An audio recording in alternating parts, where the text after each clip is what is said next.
I was sprawled on the couch in my tiny Seattle apartment, laptop glowing on the coffee table, half-finished sentences of a travel blog staring back at me. My phone buzzed and I grabbed it, expecting a meme from a friend or a client's email. Instead, it was a text from my little brother Caleb. My heart sank as I read it. "Hey sis, just a heads up, we had to finalize the guest list for my graduation party. Space is tight, so we cut a few people. Hope you understand." I froze, the words blurring on the screen. Caleb, 25, fresh out of the police academy, was throwing a big bash to celebrate, and his sister, the one who'd been there through every step of his journey, wasn't invited. I kept staring, waiting for a follow-up text, something like, "Kidding, you're top of the list." But nothing came, just that cold, curt message like I was some distant cousin he barely knew. My chest tightened, like someone had dropped a stone right in the middle of it. Not heavy enough to scream, but enough to make breathing hurt. I'm Hannah Sullivan, 32, a freelance writer scraping by on short stories and blog posts about far-off places I rarely visit. For years, I'd been the backbone for Caleb, the sister who showed up when no one else did.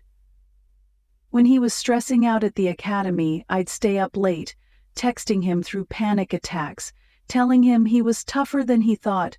I wrote articles for free to promote his academy's fundraisers, polished his application essays, even sent care packages stuffed with his favorite peanut butter cookies to his dorm. When Mom and Dad were too wrapped up in their own lives, Mom with her charity events, Dad with his hardware store, I was the one who flew home to help. I paid for Mom's new fridge when theirs broke, drove Dad to pick up supplies when his truck died. I was the big sister, the fixer, the one who never said no, and now I was cut from Caleb's big moment like I didn't matter. I scrolled through my phone, landing on Caleb's Instagram. He'd posted a graphic for the party, Caleb Sullivan's graduation bash, with a list of names. I counted over 70. Academy classmates, even neighbors I hadn't seen in years. My name wasn't there, not a hint, not a mention. The stone in my chest grew heavier, and my fingers trembled as I opened my contacts and called Dad. He'd been hyping this party for weeks, going on about the catered seafood, the live band, the video montage of Caleb's training. The phone rang twice before he picked up, his voice warm as always. "Hannah, sweetheart, what's up?" I didn't waste time. Caleb just texted me. "I'm not on the guest list. You knew about this, didn't you?" There was a pause, too long, and then that sigh, the one he used when he wanted to dodge trouble. "Hannah, come on, don't make a big deal out of this. It's just a gathering. We ran out of space. You know how it is." I bit my lip, my voice steady but sharp, each word slicing through me. "Out of space? I saw Caleb's post, Dad. 70 people. Old classmates, random coworkers, people he barely knows. And me, his sister? I'm the one who gets cut?" He cleared his throat, awkward. "They RSVP'd early, Hannah. It's tough to change things now. Don't take it personally, sweetheart." "Don't take it personally?" The words stung like a slap. I was the one who'd sent Caleb money for textbooks when he was broke, who'd stayed up until 3 a.m. editing his academy speech. I was the one who'd driven him to his first day of training when Mom forgot and Dad was stuck at the store. And now, I was supposed to swallow this like it was nothing? My knuckles whitened around the phone. "Don't make a big deal," Dad repeated, like I was the one being unreasonable. "It's just one night." I didn't answer. My pulse pounded in my ears, a warning that something inside me was cracking. I hung up, my hands shaking so hard I nearly dropped the phone. Caleb's text still sat there, unblinking, like a neon sign flashing my worth. Not enough. I scrolled through old messages, his words from months ago glowing on the screen. "You're my rock, sis," he'd written when I sent him a playlist to get through tough training days. "Couldn't do this without you."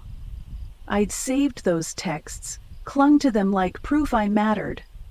Now they felt like lies, each one twisting the knife deeper. I stood up, pacing the small living room, the Seattle rain tapping against the window. The gray sky mirrored the weight in my chest, but something else stirred too, a spark, faint but real. I wasn't just hurt. I was angry. Angry at Caleb for cutting me out without a second thought. Angry at Dad for brushing it off like I was overreacting. But most of all, angry at myself for always being there, too ready, too giving, too quick to forgive. I'd spent years building their world and they'd left me on the outside like I was disposable. I stopped by the window, staring at the drizzle. My reflection looked back, tired but resolute. I'd been the sister who fixed everything, who carried the weight so they wouldn't have to. But not anymore. I wasn't going to beg for a seat at their table. I wasn't going to wait for them to see my worth. I opened my laptop, my fingers hovering over the keyboard. I typed, "Solo Beach Getaway Malibu" into the search bar. Images of golden sand, crashing waves, and fiery sunsets filled the screen. My heart beat faster, not with pain, but with possibility. If they didn't want me at their party, I'd throw my own. Not for them, but for me. I clicked on a resort listing, a place with oceanfront suites and promises of serenity. Without hesitating, I booked a week, first-class flight included. The total made my stomach lurch. Freelance writing doesn't exactly pay for luxuries. But I didn't care. I'd spent years spending on others, on Caleb's textbooks, on Mom's appliances, on Dad's emergencies. This time I was spending on myself. I closed the laptop, the rain still falling outside, but inside me, something was shifting. I wasn't just running away. I was running towards something new, something that was mine. The morning after Caleb's text, I woke up with a dull ache in my chest, like the hurt had settled in overnight, heavy and unyielding. I dragged myself to the kitchen, brewed a pot of coffee, and tried to focus on a client's blog post about hiking trails in Oregon. But every word I typed felt hollow, my mind stuck on that phrase, "Hope you understand." How could I understand being erased from my brother's big day? How could I not take it personally when my own family treated me like an afterthought? I checked my phone, half hoping for an apology from Caleb, maybe a call from Dad saying it was all a mistake. Instead, there was a new message from Lily, Caleb's girlfriend. "Hannah, I know you're upset, but please don't make a big deal out of this. Caleb just wants the party to be chill, no tension." My jaw tightened. No tension? As if my presence would somehow ruin the vibe. I'd met Lily a handful of times, always polite but distant, like she saw me as Caleb's overbearing sister rather than someone who'd been in his corner forever. I stared at her words, the implications sinking in. I wasn't just uninvited. I was unwanted. A burden to their perfect night. I tossed the phone onto the couch and paced my apartment, the Seattle rain drumming against the windows. My freelance writing gigs barely covered rent, yet I'd always found a way to help my family. When Caleb's car broke down during his first semester at the academy, I Venmo'd him $300, 0 cents without a second thought, even though it meant skipping my own groceries for a week. When Mom needed a new dress for her charity gala, I spent hours online finding the perfect one, then paid for it because she couldn't afford it. When Dad's store flooded last year, I flew home, rolled up my sleeves, and helped him clean up, all while juggling deadlines. I'd given so much, not because I wanted praise, but because that's what family did. Or so I thought. The more I thought about it, the hotter my anger burned. I wasn't just mad at Caleb, or Dad, or Lily. I was mad at myself for believing my sacrifices would earn me a place in their world. I'd been so busy playing the good big sister that I hadn't noticed how one-sided it was. I grabbed my coat and headed to Coastal Brew, my favorite coffee shop a few blocks away. The place was a sanctuary. Warm wooden tables, the smell of roasted beans, soft jazz humming in the background. I ordered my usual, an almond milk latte and a blueberry scone, and settled by the window, hoping the familiar comfort would dull the ache. I was scrolling through emails when I heard my name. Hannah Sullivan, right? Not on the guest list for Caleb's party. The voice was low but sharp, coming from a table behind me. I froze, my latte halfway to my lips. It was Karen, a family friend who'd known us since I was a kid. Another voice, smug and familiar, chimed in. Greg, Mom's coworker. Yeah, I heard she's been kind of controlling, probably why Caleb didn't want her there. Who cuts their own sister out unless there's a reason? Karen laughed, a mean little sound. Maybe she stopped helping with money. I know she used to send Caleb cash when he was struggling, but maybe she got tired of it. My face burned, my throat so tight I could barely swallow. Controlling? Me? The sister who'd stayed up until dawn helping Caleb with his academy essays? Who'd driven 3 hours to pick him up when his bus broke down? The one who'd written glowing articles about his training program unpaid just to make him look good? I wanted to turn around, to tell them they had no idea what they were talking about, but my body wouldn't move. Their words cut deeper than Caleb's text, confirming what I'd feared. My family didn't just exclude me, they'd rewritten me as the problem, the drama, the one who didn't belong.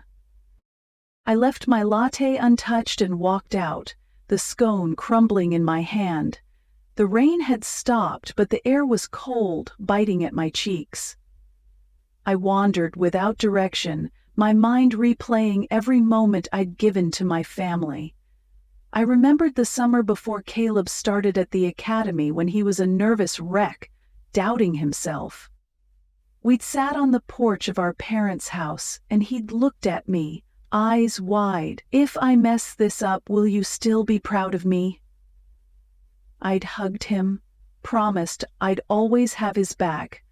I'd kept that promise through every late-night call, every care package, every dollar I didn't have to spare. And now, I was the one they whispered about, the one they blamed. I ended up in front of a used bookstore, the same one Caleb and I used to visit when he was in high school. He'd pick out books on law enforcement, grinning as he read me random facts about police tactics. I'd buy him whatever he wanted, even when my bank account was screaming. Standing there, staring at the faded sign, I felt a shift. I wasn't just hurt anymore, I was done.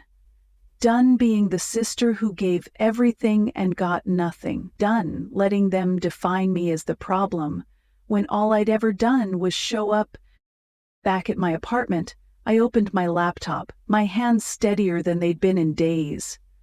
I typed "Solo Beach Getaway, Malibu" into the search bar, and the screen lit up with images of sun-soaked shores, turquoise waves, and palm trees swaying in the breeze. My heart raced, not with anger but with a flicker of defiance.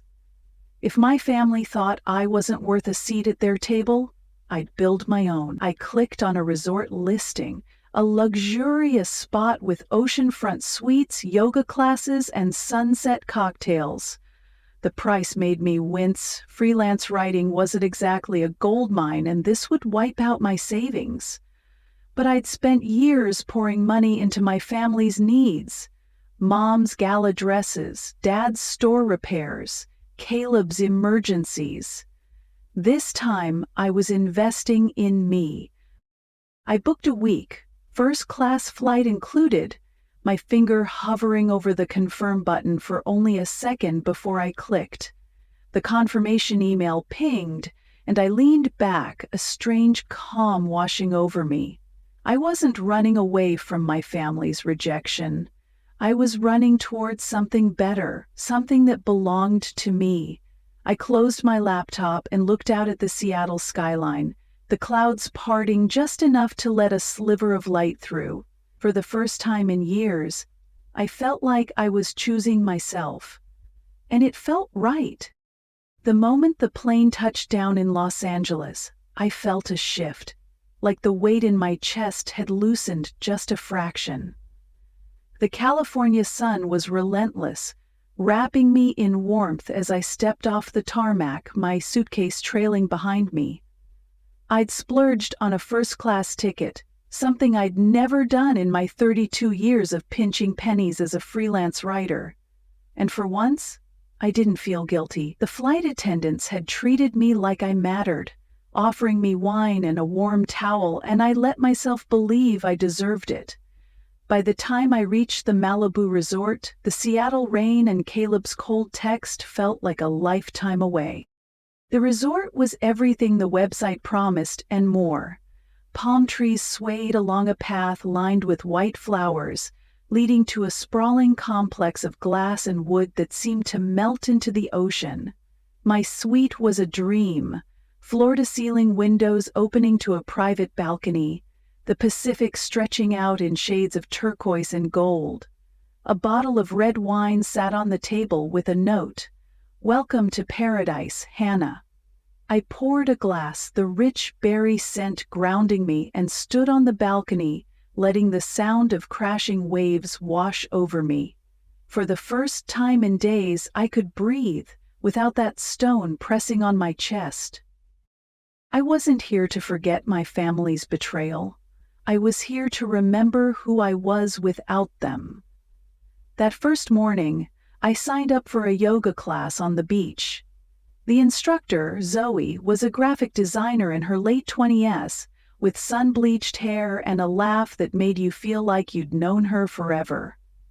"Just let go, Hannah," she said as I wobbled through a warrior pose, sand sticking to my feet. "Your body knows how to find balance if you trust it." I smiled, realizing she wasn't just talking about yoga. It was a lesson I'd needed for years. To trust myself, not the family who'd let me down. By afternoon, I was braving a surf lesson, something I'd never imagined doing. The instructor, a guy named Ryan, cheered me on as I flopped into the waves, laughing harder each time I fell. "You're a natural," he lied, and I didn't care. The ocean didn't judge me for being too much or not enough. It just carried me over and over until I stood on the board for a shaky 3 seconds, arms outstretched, feeling like I could conquer anything. That evening, I wandered to the resort's open-air bar, where fairy lights twinkled against the sunset. I ordered a mojito and struck up a conversation with Jack, a former police academy trainer in his 50s, his face weathered but kind. He told me about leaving the force after burnout, chasing peace in places like Malibu. I shared bits of my writing life, how I poured my heart into stories but struggled to believe they were enough. Jack listened, really listened, without prying into why I was here alone. It was a relief, being seen without having to explain. These strangers, Zoe, Ryan, Jack, gave me something my family never had: space to just be Hannah, not the fixer, not the big sister, not the one who always had to understand. I started to feel like I was waking up from a long, heavy sleep. On my second night, I sat on the beach, the sand cool beneath my toes, and opened Instagram. Caleb's party was tomorrow, and I knew the guest list was final, my name still missing, but I wasn't going to sit in the dark nursing my hurt. I snapped a selfie, the sunset painting my face in gold, my hair loose and wild from the sea breeze. I typed a caption, "Not invited? Then write your own story." My finger hovered over the post button, a flicker of doubt creeping in. What if they saw it? What if they got mad? Then I remembered Dad's sigh, Lily's no tension, the whispers at Coastal Brew. I scheduled the post to go live right when Caleb's party would start. This wasn't petty. It was me claiming my place, not in their world, but in mine. The next day, I threw myself into the resort's rhythm. I joined a morning hike along the cliffs, the salty air clearing my head. I wrote in my journal by the pool, words flowing easier than they had in months. Freedom isn't running away. It's refusing to go back to places that break you. I laughed with Zoe over smoothies, her stories of designing album covers making me dream of new projects.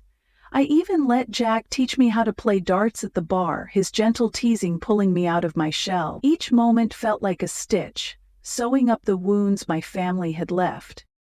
But my phone told a different story. By noon it was buzzing nonstop, notifications piling up like storm clouds. I ignored them at first, sipping coffee on my balcony, watching surfers carve through the waves. Curiosity got the better of me though, and I opened the messages. Mom, Hannah, what are you doing? This isn't the time for drama. Dad, Caleb's party is tonight and you're posting pictures like this? Come on, sweetheart, be reasonable. Lily, Hannah, I get that you're hurt, but this is making things hard for Caleb. Can you just stop? Even my cousin Tara, who I hadn't spoken to in months, chimed in. Everyone's talking about your post. Why stir things up? My selfie, that simple act of defiance, had lit a match, and my family was scrambling to put it out. I laughed, a sharp, bitter sound that startled me. They weren't sorry for cutting me out. They were mad I wasn't playing along, staying quiet, letting their rejections slide. I scrolled through their messages, each one trying to pull me back into the role I'd always played. The sister who fixed things, who forgave, who never made waves. But I wasn't that Hannah anymore. I muted their texts, turned off notifications, and set my phone face down. The ocean stretched out before me, endless and unbothered, and I felt a quiet power growing inside. I wasn't here to fight them. I was here to save myself. That night, I sat in my suite, the balcony doors open, the sound of waves mixing with the hum of crickets. I poured another glass of wine and opened my journal again. I wrote about the girl I used to be, the one who thought love meant giving until she was empty.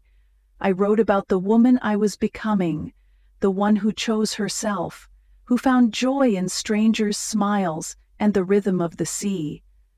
My phone stayed silent, but I didn't need it to feel alive. Malibu was teaching me what my family never could. I was enough, just as I was. As I closed my journal, I glanced at the clock. Caleb's party was in full swing now, my absence a shadow they couldn't ignore. My selfie was live, my caption a beacon for anyone who'd ever been left out. I didn't know how they'd react, but I knew one thing. I wasn't waiting for their approval anymore. I was writing my own story, one wave, one sunset, one breath at a time. The sun was dipping below the horizon, painting the Malibu sky in streaks of orange and pink, when my phone buzzed again. I was sitting on the resort's beachside patio, a half-finished mojito sweating in my hand, the laughter of other guests mingling with the rhythmic crash of waves. I'd kept my phone on silent since muting my family's texts, but the vibrations were relentless, like a storm refusing to pass. I ignored it, focusing on the salty breeze and the way the sand felt cool between my toes. I was 32, a freelance writer who'd spent years pouring my heart into words for others, my family most of all, and I was done letting their drama pull me under. But curiosity, that stubborn itch, got the better of me. I flipped my phone over and saw a text from my cousin Megan, the one person in our family who never picked sides. Hannah, call me when you can. The party, it was a disaster. My stomach twisted, not with guilt but with a strange mix of dread and intrigue. I set my drink down and opened her message, expecting a quick recap, maybe a spilled drink or an awkward speech. Instead, Megan's words painted a scene straight out of a soap opera. Caleb's graduation party, the one I'd been cut from, had imploded. Lily, his girlfriend, had found flirty texts from a female colleague on Caleb's phone. Right in the middle of the seafood buffet, she'd lost it, screaming at him in front of everyone, her voice cutting through the live band's music. Then she'd grabbed a cocktail, some bright blue concoction, and flung it at Caleb, soaking his crisp white shirt. Guests froze, forks midair as Lily stormed out, leaving a stunned silence in her wake.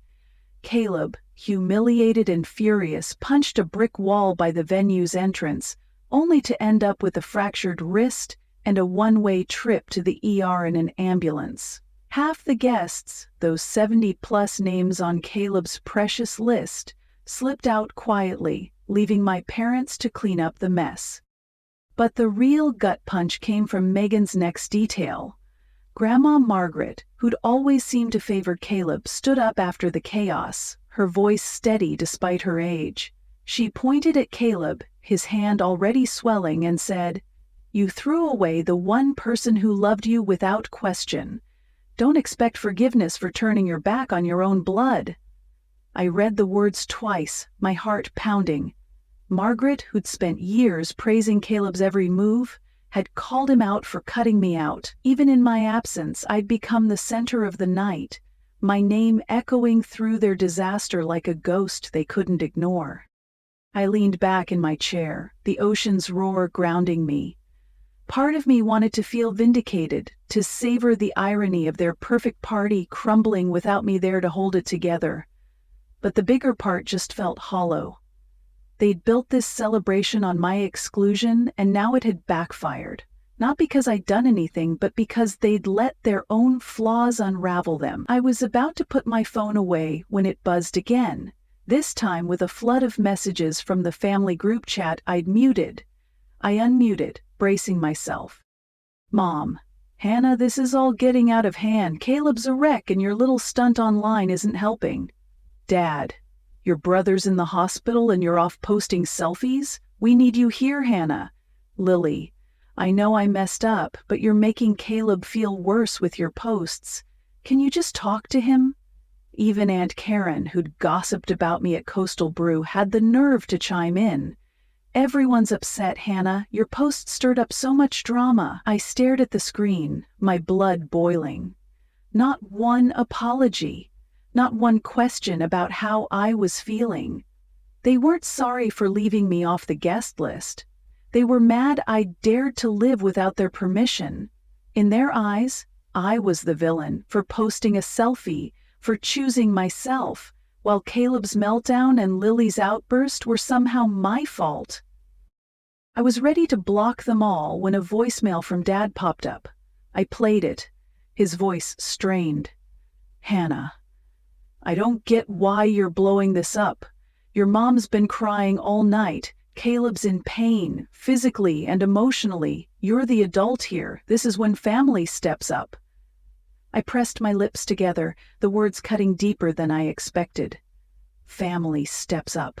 How many times had I stepped up? How many flights? How many dollars? How many sleepless nights had I given them, only to be told I was the one letting them down? I deleted the voicemail, my hands shaking, and turned my phone face down.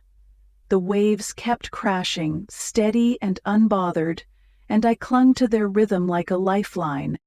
The next afternoon, I was at the resort's bar sipping a sparkling water and chatting with Jack, the former police trainer I'd met a few days ago.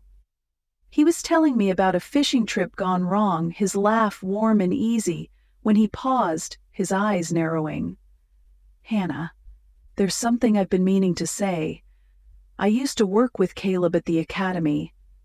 I wasn't going to bring it up, but I know why he didn't invite you." My heart stopped, the glass cold in my hand.